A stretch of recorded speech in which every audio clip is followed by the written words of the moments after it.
नमस्कार, आप देख रहे हैं इंडिया अपडेट और मैं हूं आपके साथ श्वेता मोगा। कटनी जिले में लगातार बढ़ रही हत्या की वारदातों को पुलिस नियंत्रण में नहीं कर पा रही है। आए दिन अपराधों के मामले उजागर हो रहे हैं। वहीं 6 महीने के अंदर जिले को एक नहीं बल्कि 3 एसपी मिल चुके हैं। हम आपको बता दें कि सबसे पहले एसपी गौरव तिवारी का ट्रांसफर कर दिया गया, उसके बाद उनके जगह एसपी शशिकांत शुक्ला को कमान सौंपी गई, फिर शुक्ला का भी ट्रांसफर कर दिया गया। वहीं 15 दिन पहले कटनी जिले की कमान अतुल सिंह को सौंपी गई है। माधवनगर थाना क्षेत्र की झिझरी चौकी के अंतर्गत बिलहरी रोड में उद्योगपति मित्तल के प्लांट में राजीव गांधी विद्युतीकरण के ठेकेदार ने उक्त प्लांट को किराए पर लिया था, जहां बिजली का सामान रखा रहता है। बिजली के सामान की देखरेख के लिए गुलशन योगी नाम के एक व्यक्ति को रखा था। गोदाम के चौकीदार गुलशन योगी की जघन्य हत्या की सुबह सूचना मिलने पर माधवनगर पुलिस और एसपी अतुल सिंह मौके पर पहुंच गए। एसपी ने मौके का निरीक्षण कर फिंगरप्रिंट एक्सपर्ट को बारीकी से जांच करने के निर्देश दिए।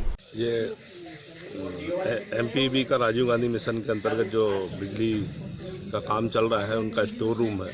स्टोर रूम में गुलशन योगी जो है चौकीदारी का काम करता था, नाइट ड्यूटी के लिए आया था। सुबह उसकी संदिग्ध परिस्थिति में बॉडी मिली है। सिर में चोट के निशान है, गले में पैंट भी फंसा हुआ है, और जिससे पीएम रिपोर्ट के बाद में जैसी भी रिपोर्ट आती है उसे कार्रवाई की जाए। जम्मू कश्मीर के मुख्यमंत्री महबूबा मुफ्ती के द्वारा तिरंगे को लेकर दिए गए आपत्तिजनक बयान के बाद से लोगों में रोष व्याप्त है, जिससे लोग जगह जगह विरोध प्रदर्शन कर रहे हैं। इसी क्रम में उन्नाव में भी हिंदू जागरण मंच के कार्यकर्ताओं ने महबूबा मुफ्ती के खिलाफ जमकर नारेबाजी की और उनका पुतला जलाकर विरोध प्रदर्शन किया। हिंदू जागरण मंच के कार्यकर्ताओं ने मांग की है कि जम्मू कश्मीर में राष्ट्रपति शासन लाया जाए।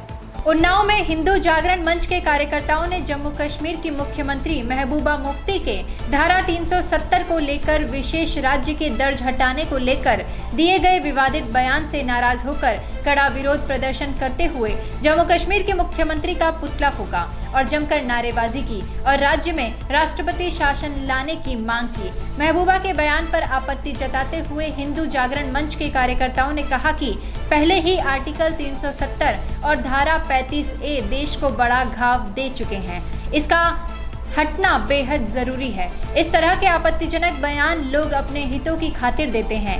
इन लोगों पर कार्यवाही होनी चाहिए, जिससे भविष्य में कोई भी इस तरह के देशद्रोह के बयान देकर देश के लोगों को आहत ना करे। बॉर्डर पर देश की सुरक्षा में तैनात सेना के जवानों के लिए आगरा शमशाबाद के सेंट मार्टिनेज स्कूल की छात्राओं ने रक्षाबंधन के त्योहार को लेकर अपने सैनिक भाइयों के लिए अपने हाथों से राखियां बनाई हैं और वे चाहती हैं कि देश के बहादुर सैनिकों को आने वाले रक्षाबंधन के त्योहार पर वो राखी बांधी जाए। इसलिए स्कूल की छात्राओं ने राखी बनाकर बॉर्डर पर देश की रक्षा कर रहे सैनिकों को भेजी है। छात्राएं सैनिकों के लिए राखियां भेजकर अपने आप को गौरवान्वित महसूस कर रही हैं। और सीमा पर हो रहे घमासान में मुझे भी ख्याल आया कि कुछ न कुछ एक नागरिक होने के नाते और शिक्षा विभाग से जुड़ना होने के नाते हमें कुछ अपने सैनिकों के लिए करना चाहिए। और ये अनायासी एक मन में मेरे जागा कि क्यों ना उनको राखी भेजी जाए।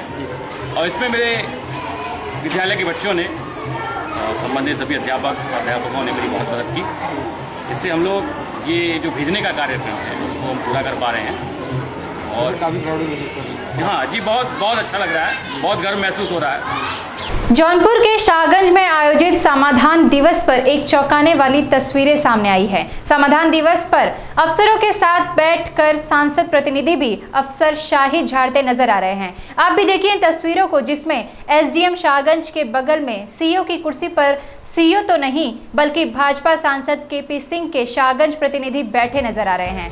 तो देखिए आप इन तस्वीरों को, जहां पर भाजपा सांसद प्रतिनिधि अफसर शाही झाड़ रहे हैं। महोदय यही नहीं रुके, कैमरे को देखने के बावजूद भी वो अपने शाही अंदाज में नजर आए। न तो उन्हें अपने पद की गरिमा का ध्यान है और न ही अधिकारियों के सम्मान का। ये तस्वीरें जब कैमरे में कैद हो गई तो एसडीएम साहब तो कैमरे के सामने बोलने से कतराने लगे, लेकिन बीजेपी सांसद के प्रतिनिधि ने क्या दो टूक जवाब दिया, वो आप भी सुनिए। आज तहसील समाधान दिवस था, सीईओ की कुर्सी पे आप जो है बैठ कर फरियादी समस्या सुनिए, क्या आज वीडियो वायरल है, कहाँ तक सही है? देखिए, तमाम लोग जो है हमारे पास फ़ोन किए, तमाम कार्यकर्ता जो है समस्या उनकी थी, एसडीएम साहब से मिलना था। तो वहाँ जब मैं गया तो वहाँ सीईओ नहीं थे, कुर्सी खाली थी और एसडीएम से ही कहना था, इसलिए जो है वहाँ कुर्सी बगल में बैठ कर जो है एसडीएम साहब से हम मिले और समस्या जो है बताए। बताने के बाद जो है उसके बाद हम चले आए। क्या अधिकारी कुर्सी पर बैठने का पावर आपको है? अब हमको क्या पता वो कुर्सी अधिकारी की। कुर्सी तो खाली थी उस समय जब हम गए थे, वहाँ कोई अधिकारी नहीं। कुर्सी खाली थी, इसलिए मैं भी सांसद प्रतिनिधि हूँ। अब वहाँ सामने आम जनता की तरह खड़े होकर बात करना भी हमको ठीक नहीं लग रहा था। क्या किसी ने कहा था आपको बैठने के लिए? नहीं, कहे तो नहीं थे, लेकिन यह है कि वहाँ बगल में बैठ कर जो है हम क्योंकि भीड़ बहुत ज़्यादा थी और बगल में बैठ के एसडीएम साहब से बस कई कार्यकर्ताओं काम था, बस काम बताए और काम करने के लिए आग्रह किए। उसके बाद फिर हम निकल लिए। इस तरह से अधिकारी के बगल आप बैठे हैं, क्या अधिकारी ने आप कुछ इस तरह से बैठने के लिए नहीं कहा? अरे जनता समाधान दिवस है, जनता समाधान में हम भी जनप्रतिनिधि हैं, सांसद प्रतिनिधि हैं। जनता की समस्या के लिए ही हम गए हैं वहाँ, समाज सेवक दृष्टि से वहाँ गए हैं, सेवक भाव से हम भी उनके सहयोग में गए हैं और जनता की जो समस्या है उसको सुलझाने के प्रयास के लिए वहाँ मैं गया था और वहाँ अधिकारियों से बातचीत किया। उसके बाद फिर मैं चला आया। क्या नाम है आपका? अजीत प्रजापति, जिला उपाध्यक्ष भाजपा, सांसद प्रतिनिधि। भाजपा सांसद प्रतिनिधि का कहना है कि वो अपने क्षेत्र के लोगों की समस्या लेकर पहुंचे थे और उन्हें क्या पता कुर्सी किसकी थी। उन्होंने कुर्सी खाली देखी और बैठ गए कुर्सी पर। क्योंकि वो भाजपा सांसद के प्रतिनिधि हैं तो शायद जनाब को एसडीएम से खड़े होकर बात करना अजीब लग रहा था। बिरनी थाना क्षेत्र के बिशनपुर गांव में एक परिवार के घर डकैती करने पहुंचे नकाबपोशों ने विरोध करने पर घर के मालिक लक्ष्मण यादव को गोली मार दी और लूट कर वहां से फरार हो गए। घटना सोमवार देर रात 10 बजे की है। हालांकि घटना की सूचना पाकर पहुंची पुलिस ने घटना को अंजाम देने में प्रयुक्त वाहन सहित गाड़ी ड्राइवर को गिरफ्तार कर लिया है। में बताया जाता है कि घर के सभी सदस्य खाना खाकर सोने जा रहे थे कि अचानक एक मारुति वैन में सवार 8-10 की संख्या में पहुंचे नकाबपोश अधिकारियों ने सभी सदस्यों को कब्जे में लेकर मारपीट शुरू कर दी और 1 लाख रुपए तक के जेवर और 10,000 नकदी लूट कर भाग गया। लूटपाट का विरोध करने पर डकैतों ने घर के मालिक लक्ष्मण यादव को गोली मार दी। गोली की आवाज सुनकर गांव के लोग जब तक एकजुट हुए तब तक अपराधी फरार हो गए।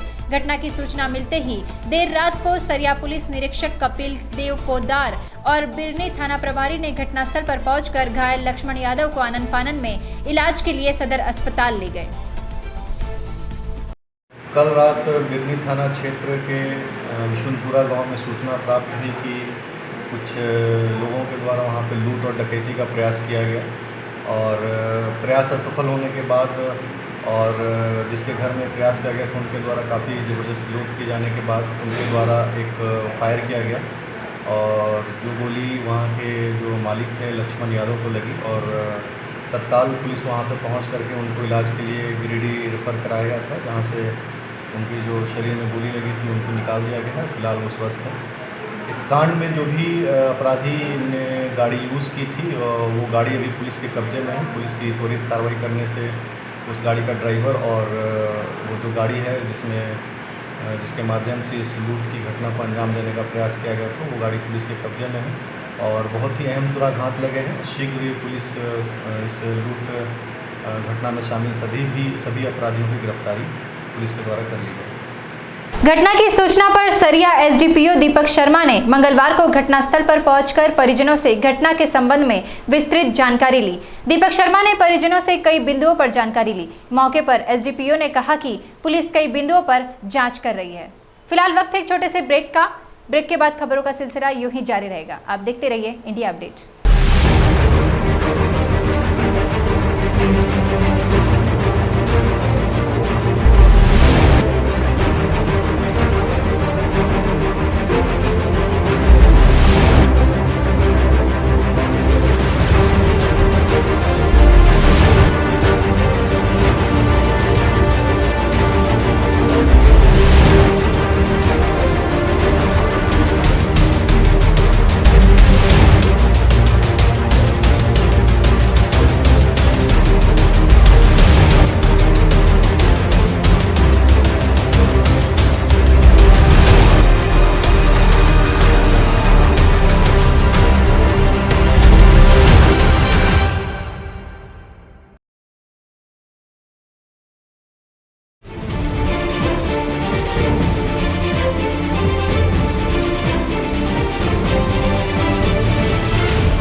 ब्रेक के बाद एक बार फिर से आपका स्वागत है। सुप्रीम कोर्ट द्वारा शिक्षा मित्रों का समायोजन रद्द किए जाने के बाद से ही शिक्षा मित्र धरना प्रदर्शन करने में लगे हैं। उन्नाव में भी शिक्षा मित्रों का प्रदर्शन लगातार जारी है। पहले शिक्षा मित्र जहां बीएसए कार्यालय में धरने पर बैठे थे, वहीं धरने के बाद शिक्षा मित्रों ने पूरे शहर में घूमकर फ्लैग मार्च भी निकाला।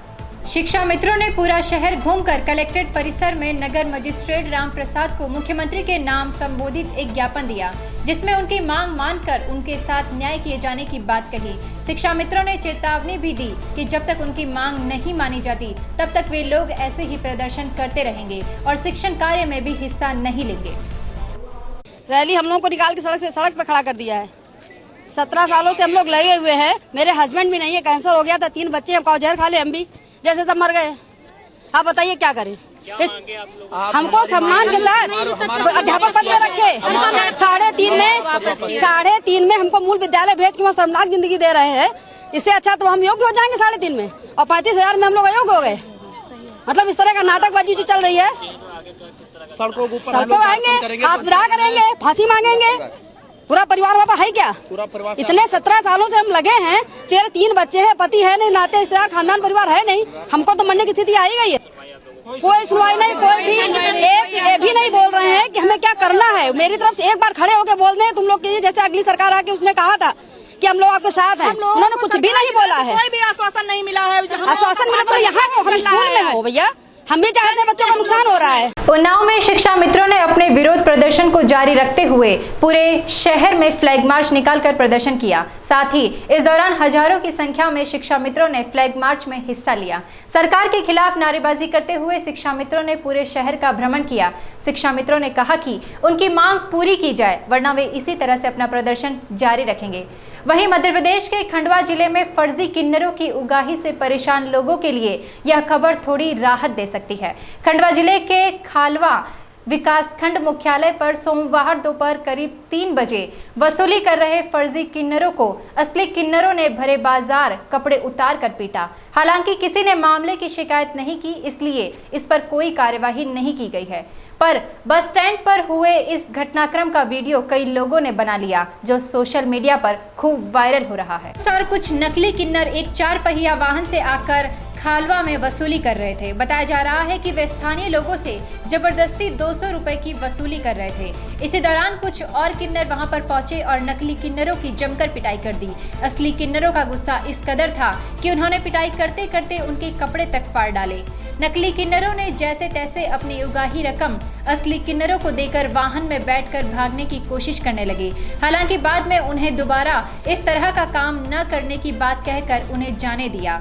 इस मामले में खालवा पुलिस का कहना है कि किसी ने भी हमें शिकायत नहीं की है। अगर शिकायत लिखवाई गई तो कार्यवाही की जाएगी। जांजगीर चांपा जिले के शक्ति विकासखंड के शासकीय उच्चतर माध्यमिक विद्यालय खेरा में आयरन की टैबलेट खाने से छात्र छात्राओं की तबीयत बिगड़ने लगी और उन्हें उल्टी और सिर दर्द होने लगा। छात्राओं की बिगड़ती हालत को देखते हुए सामुदायिक स्वास्थ्य केंद्र में सूचना दी गई है। परिजनों और शिक्षकों ने सामुदायिक स्वास्थ्य केंद्र शक्ति के बीएमओ को जानकारी दी। जानकारी मिलते ही स्वास्थ्य विभाग की टीम ने ग्राम खेरा में ही कैंप लगाकर छात्र छात्राओं का इलाज किया। वहीं 10 छात्राओं की हालत गंभीर होने की वजह से उन्हें एम्बुलेंस के जरिए सामुदायिक स्वास्थ्य केंद्र शक्ति लाया गया, जहां उनका उपचार चल रहा है। इस संबंध में शक्ति बीएमओ का कहना है कि जानकारी मिलते ही वे टीम के साथ खेरा पहुंचे और छात्र छात्राओं का परीक्षण किया। जिन छात्राओं का स्वास्थ्य खराब था उनमें से अधिकांश खाली पेट थी और कई छात्राएं दूसरे छात्राओं को बीमार देखकर दहशत का शिकार बन गई।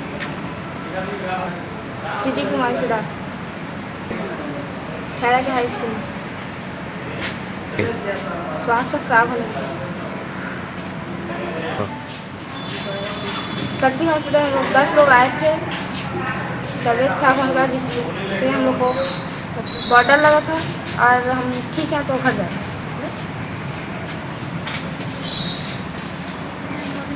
आयरन गोली खाने। मेरे साथ इस बुलेटिन में इतना ही। देश और दुनिया की तमाम खबरों के लिए आप देखते रहिए इंडिया अपडेट।